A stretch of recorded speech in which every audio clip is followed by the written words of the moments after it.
તો hi guys, કેમ છો? આઈ હોપ કે તમે બધા મજામાં હશો. તો કહાનીમાં એવું છે કે આપણે જવાનું હતું આજ ખડકવાળી મેલીમાના મંદિરે પગે લાગવા. તો હું મારા ભાઈ પણ નીકળી ગયા અમે ખડકવાળી મેલીમાના મંદિરે. તો પછી ફાઇનલી ગાઈસ અમે પહોંચી ગયા ખડકવાળી મેલીમાના મંદિરે. દૂરથી જો નજારો કંઈક આવો આવે છે. આજીનો કાંઠો છે, નદીનું કામ ચાલુ છે.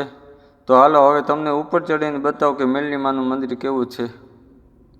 ઉપર ચડતા ભેગા જ આવી ગયું મેરડીમાનું મંદિર. કરી લ્યો તમે પણ દર્શન કરો.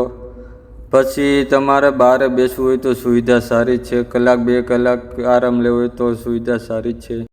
ઉપરથી આવતા રહ્યા અમે નીચે. બીજું એક મંદિર હતું ખડકવાળી મેરડી માતાજીનું. આવીને ડાયરેક્ટ જોયું તો નદીમાં હતા ઘણા બધા માછલા. અને પછી આપણે કર્યા નીચે મેરડીમાના દર્શન. રવિવાર હતો એટલે પબ્લિક થોડીક જાજી હતી. તમે કરો દર્શન અને કોમેન્ટમાં લખજો જય મેલોડીમાં. તો અહીંયા જેટલા પણ લોકો દર્શન કરવા આવે છે માતાજીની અહીંયા, તે બધા માછલા હાટું કાંઈક ખાવાનું લેતા આવે છે. બધાનું કહેવું એમ છે કે માછલાને ખરવાથી કાંઈક પૂન થાય.